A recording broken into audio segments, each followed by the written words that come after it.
Won't you come and meet me at the movies? Won't you come and watch a flick with me?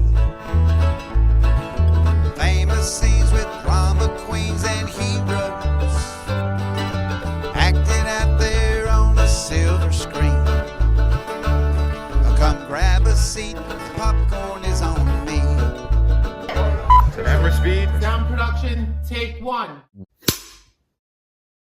Hello and welcome to Meet Me at the Movies. Noel T. Manning II here from Spectrum C19 TV. We appreciate you guys spending time with us however you choose to do it and whenever you choose to do it. We always appreciate you. Very happy today to have some guests joining us, Brad Hord and Robert W. Filion. I'll get it out there. It's the W is what the problem was.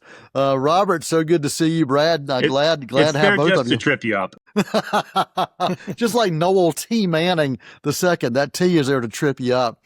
Glad to have both of you here to talk about the new film, Echoes from the Void. I want to make sure I get that right because I in my mind, I want to say in the void or within is from the void, correct? Yes, correct. That's it, correct. Echoes from the Void. We were talking because you guys are going to have a world premiere of this at the Don Gibson Theater on Saturday, August 8th, and tickets are available. And if you're watching this, you'll see that QR code on the screen where you can just scan that, check out the tickets. And I want to ask, are tickets going to be available the night of the show if they don't get advance tickets? They are not. Okay. They have to get advance tickets. All right. Good to know. So if you're watching this, scan that code. And if you happen to miss it, you can always email us at info@c19.tv and we'll make sure you find a way to check out Echoes from the Void, August 8th, Saturday, August 8th at the Don Gibson Theater in Shelby, North Carolina. Guys, really happy to have you here. And Brad, you and I have known each other for a few years, and I've been trying to get you on the show for a long time. So I'm glad I finally talked you into it. And the only way I would do it if I had backup. Well, you guys have both been involved in independent filmmaking for a long time, and I'd love for you both to kind of give us your backstories. Tell us about yourself, your creative journey. What are the passions of filmmaking that you're drawn into? Because I know that you wear multiple hats, both of you have throughout the years. So, Brad, we'll start with you, and then Robert, we'll let you join right after that. I actually first got started around 2010. I heard there were a few independent filmmakers around, and I thought, well, I would love to get into the music end of independent film and start scoring some films. And I really just thought there were just a couple of filmmakers around. Then when I got into it and dove deeper in, I realized just how many there were. And I finally ended up running into Robert, or I think Robert got in touch with me first, and for the film Dummy. Is that right, Robert? I believe that's correct. Yeah, and we worked together on that, which is a part of our second anthology. We'll get into that another time. But after scoring a few films, I started writing, and in 2013, that's when Robert and I first made our first short film together. What was the name of that film? Mosaic 33. Okay. All right. And so what about your love of cinema? Where did that come from, Brad? A lot of late nights watching black and white 13-inch TV. Old horror movies that I probably shouldn't have been watching at that age. But that's really where it started. So really drawn to the horror genre is the DNA of Brad Hord. Is that correct? Well, yeah, I do like a lot of drama too. Okay. But and suspense. But yeah, the early years, a lot of horror. All right. Awesome, Brad. Thanks, Robert. What about you? Give us your backstory, man. Well, I always knew that I wanted to be in the entertainment industry and tell stories because I dug it since I was a child, and the movie Clash of the Titans is what formulated that and fostered that real love. Watching all those Ray Harryhausen practical stop motion effects really just like lit my senses on fire and tossed a stick of dynamite into the room and really set me on my course. Seeing that as a kid really just like blew my mind open. Was And it of the course, special effects aspect of it? it was the special effects. I mean, it was utter fantasy, utter popcorn movie, and it made me inspired as a child. And this tiny little guy watching this movie on the big screen with his jaw wide open and all these amazing effects that were only really the size of the hands Yeah. that made them. Yeah. It was incredible to me that movie came from that sort of process. So I just decided to start learning what that process was and how to tell cool stories like that. Um, some of my background also encompasses uh, like practical makeup effects work. I had to design wire rigs from the ground up for a project that I did where characters had to be thrown backwards and had to be raised up by another character hoisting them up. And I designed this stuff just based on understanding science and understanding what hardware that I could cobble together, and I started putting uh, practical rigs together myself. So, um, because I'm self-made, no one handed me any money. I decided to start with television production, and I went to York Technical College, got a degree in television production, and the degree itself is principally for ENG, like news gathering, and I figured that would be a good starting point. Uh, I was very wrong. It did give me hands-on access to video cameras and videotape and doing things behind the scenes and doing things in front of the scenes for news style productions, but it wasn't very creative. It it was a very black and white kind of business, and that's not really what I wanted to do. So uh, from that, I started editing, and I edited for Amway and Quickstar. I edited for just about anyone who would take me, and weirdly enough, it was all these multi-level marketing places where I was one of the only people that was actually making money. um, so I then decided that I've got to start to shift gears, and I reached out to people in the indie film community and got onto the set of a 16 millimeter black and white film and started doing some behind the scenes photography there and just general helping, and got involved with the same crew as they moved on to a bigger project, probably one of the biggest things that I'd ever done at the time, which was called Strike the Tent at the time. It was later released as The Last Confederate, the story of Robert Adams. And through the process of making that movie, um, none of us really knew a whole lot, right? We were all very green, but it was an actual 4-year film school, like really hardcore uh, film school for all of us involved. And I basically had to turn the singular motion picture, which turned out to be a feature film, of course, shot over 4 years, but we reshot it several times, and I had to do like 20 different rounds of principal photography. So every single time I had to rebuild the cast, rebuild the crew, and put it all back together. And I became the unit production manager for that. And then after that, I started pulling in like the director of photography role and going out for more DP gigs and learning how to shoot cinematically and all this right around 2005, 2006. But I had been working since college graduation in what 1994. So it took me a while, like at least 10 years to get to that point where I was comfortable enough trying to assert myself on a film set.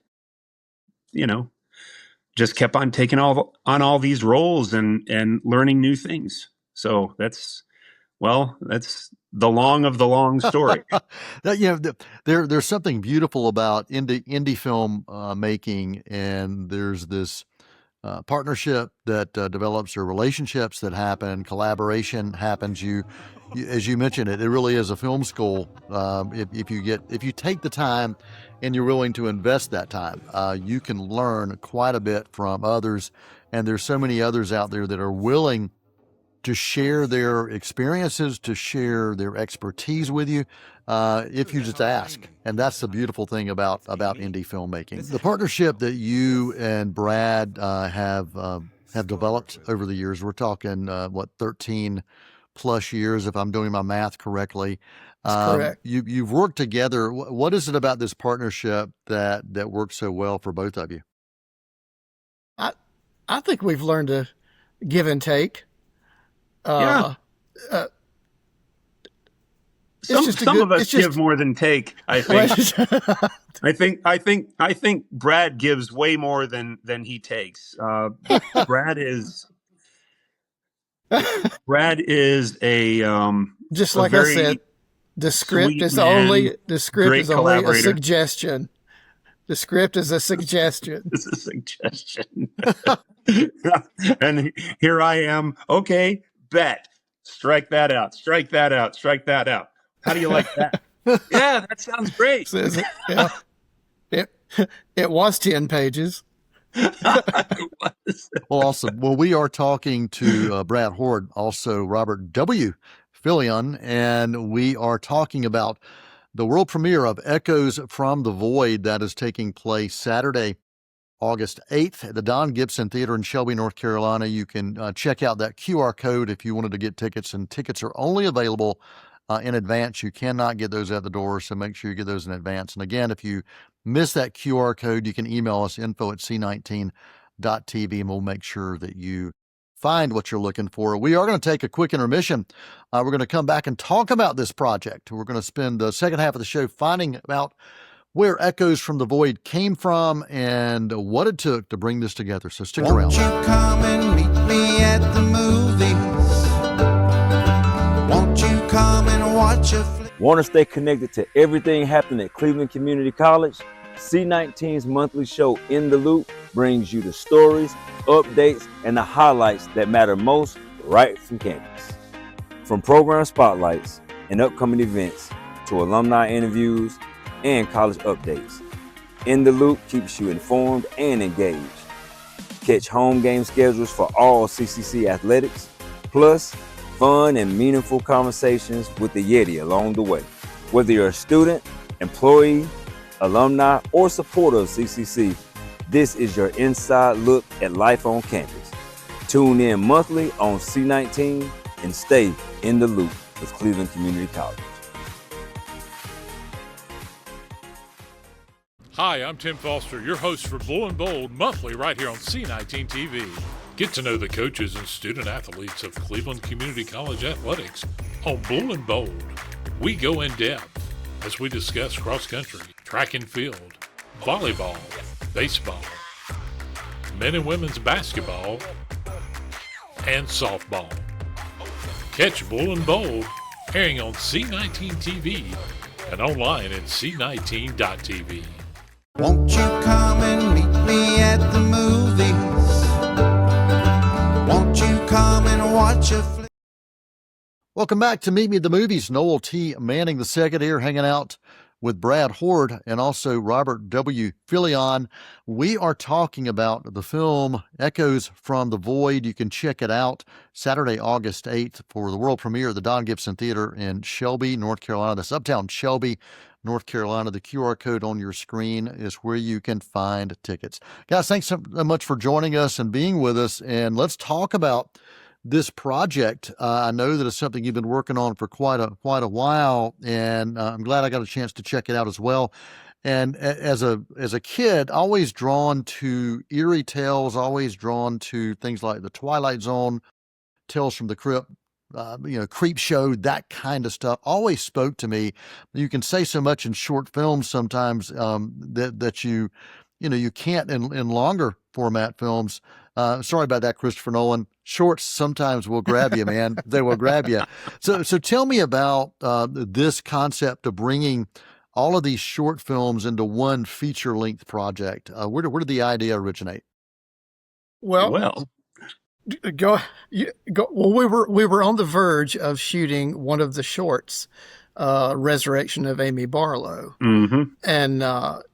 and we just brought it up one day because I had at least 2 more shorts just waiting on the shelf, and Robert said, why don't we just not release this? Well, we did release it on the film circuit, but why don't we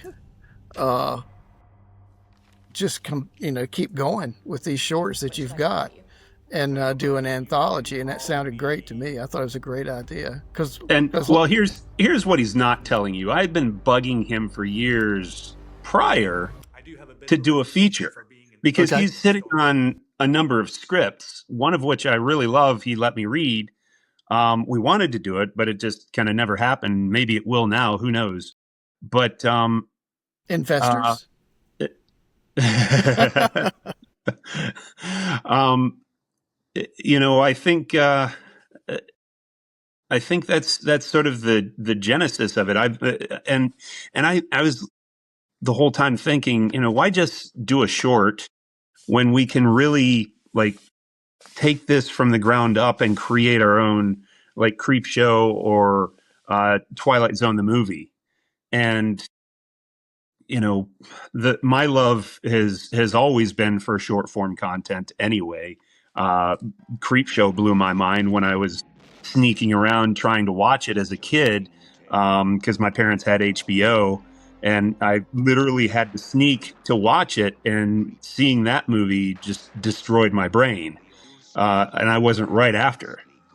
And not that this is scary like that, because that movie was horrifying to a child.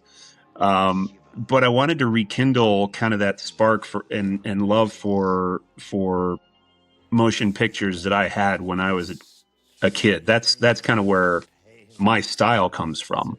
Movies from John Carpenter, movies from George Romero, Tobe Hooper. It's just trying to rekindle that love and maybe give someone else that love that I have from the feelings that these motion pictures fostered in me. Yeah. All of us have this DNA of everything that we've experienced through our lives, visually, art, entertainment. All of those things can speak to us and speak through us. And anytime we get a chance to celebrate and pay tribute in some way creatively, it's a wonderful thing. And I'm glad that you guys are able to do that with Echoes from the Void. So you've got the shorts, but you also have these bookends, this kind of wrap around that ties things together. Talk about that thread and where that came from. It started out as a story, as a feature called Drifter. But as usual, the feature length version just petered out. There's no funding, so we decided to cut that down. And it was a bigger project. Yeah, and so we decided to tweak that a little bit, make that a wraparound story, and basically this drifter is being interviewed, analyzed by this psychiatrist to see if he's sane or not. There's a missing girl that she's looking for as well. And he turns out to be not quite what she thinks he is. And he's a bit of a storyteller. And that's where the short stories come into it. One of the things you mentioned, Brad, is the funding aspect. And funding aspects for independent films are different depending on what it is you're doing. Talk about how you guys funded this project over, and how many years did you do this as well? How many years was this? Well, we started trying to fund the first short in 2023. Okay. We shot it in 2024. And basically each short, we've had a crowdfunding campaign, and they're hit and miss. Mostly But missed. yeah, it's so frustrating because you've got the crew, you've got a good story, you've got a good director, cinematographer, and there's just no money. It's tough. You have to scrape for it. So yeah, a lot of this is financed off pure sweat equity, quite honestly. And a hopeful back end promise to cast and crew that we can maybe not make them whole in the end, but at least give them something for their efforts.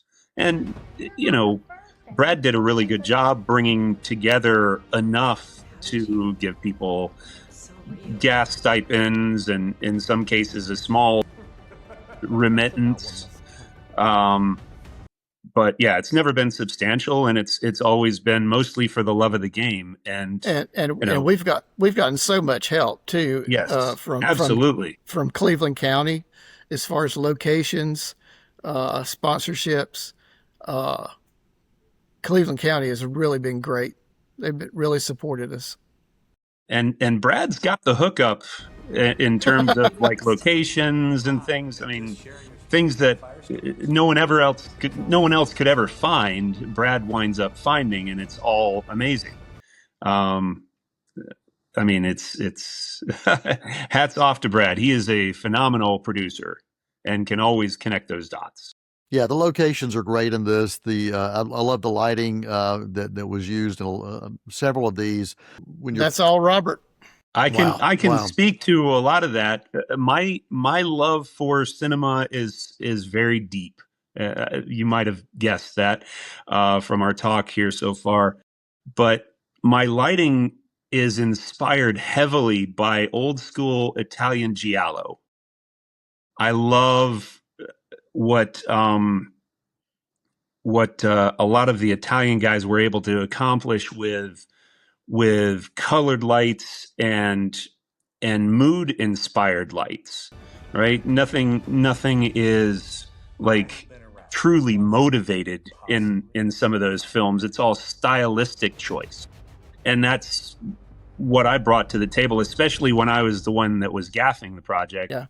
And my lighting choices are highly stylized. They're not in the least bit reality based.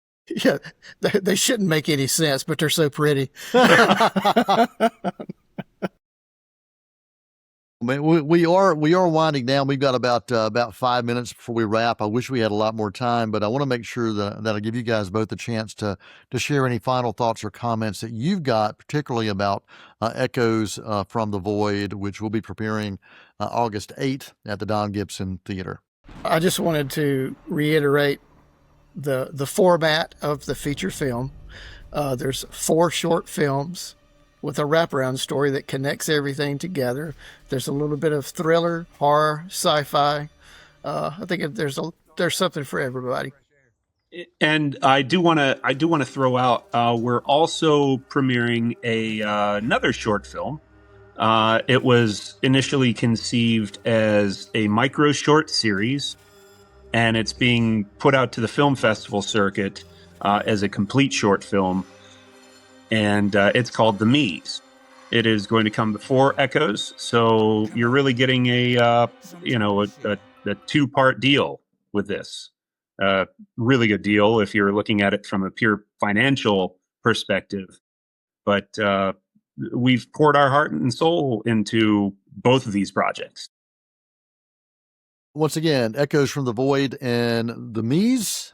The Me's. The Me's, Saturday, August 8th. I don't think I gave the time. What is the time for what's the starting time? Doors open at 6 for just a social hour, and starting promptly at 7. Don Gibson Theater, Shelby, North Carolina. And when people walk away, when audiences walk away from this, what is the one thing you hope that they will leave with when they walk away from this project? I hope they want to see the next film. Okay. And I just hope they have a great time. And that's why I'm doing this, so that I can entertain people, so that they can see the work, so that maybe that rekindles some spark of creativity in them, and or they just want to see more of the work that we're doing.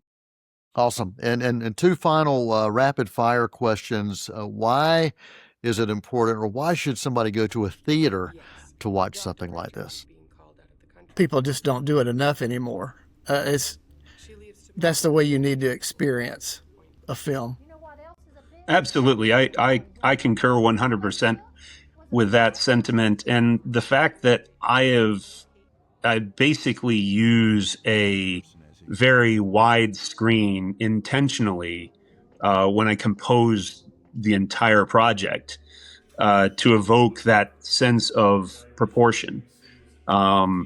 Just sitting back and looking at a wide frame just feels like the way it's been styled feels like a bigger experience. It's certainly bigger than a cell phone. It's bigger than TV. And final question, if somebody is watching this and they've never supported locally made independent film before, why is this a perfect one to start? I'll tell you, and the cast and crew that we always assemble, they're always top notch. Yeah, absolutely. Right. We wouldn't be here without the support of all of the people that believe in the projects, and we just hope that we can make good on these things and continue to tell stories with the same, and we're going to tell them with the same people. Awesome. Echoes from the Void premieres Saturday, August 8th. Doors open 6 p.m. 7 p.m. promptly is when the films will start with The Me's as a short film. That's the Don Gibson Theater, Shelby, North Carolina. Check out that QR code on the screen, and you can grab your tickets. You need to grab your tickets in advance. Brad Hord, Robert W. Filion, appreciate you both for joining us for Meet Me at the Movies. Thank you so much. And to our audience, thank you for taking the time to spend with us as well. And until next time, I'm Noel T. Manning II, and for C19 TV Spectrum's Meet Me at the Movies, that's a wrap. Many films to view until we meet again. Next time we see you, we'll gladly fill you in. We'll tell about the happy and the sad ones. We'll talk about the good ones and the bad ones. Many films to view till we meet again.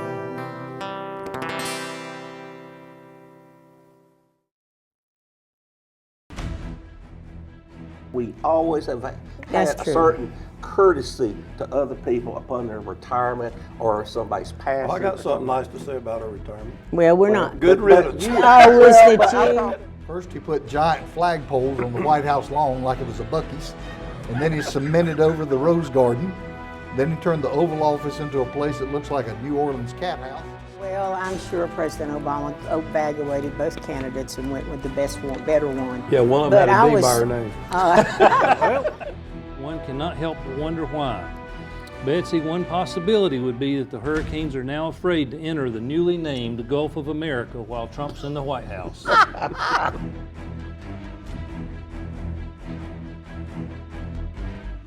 As Cleveland County's premier event facility, LeGrand Center is the ideal location for any event. The LeGrand Center is located 45 minutes west of Charlotte, 45 minutes north of Spartanburg, and just a little over an hour east of Asheville. Whether you're a small business looking for a place for an off-site meeting or a bride looking for that special location for her wedding, LeGrand Center is the perfect place for you.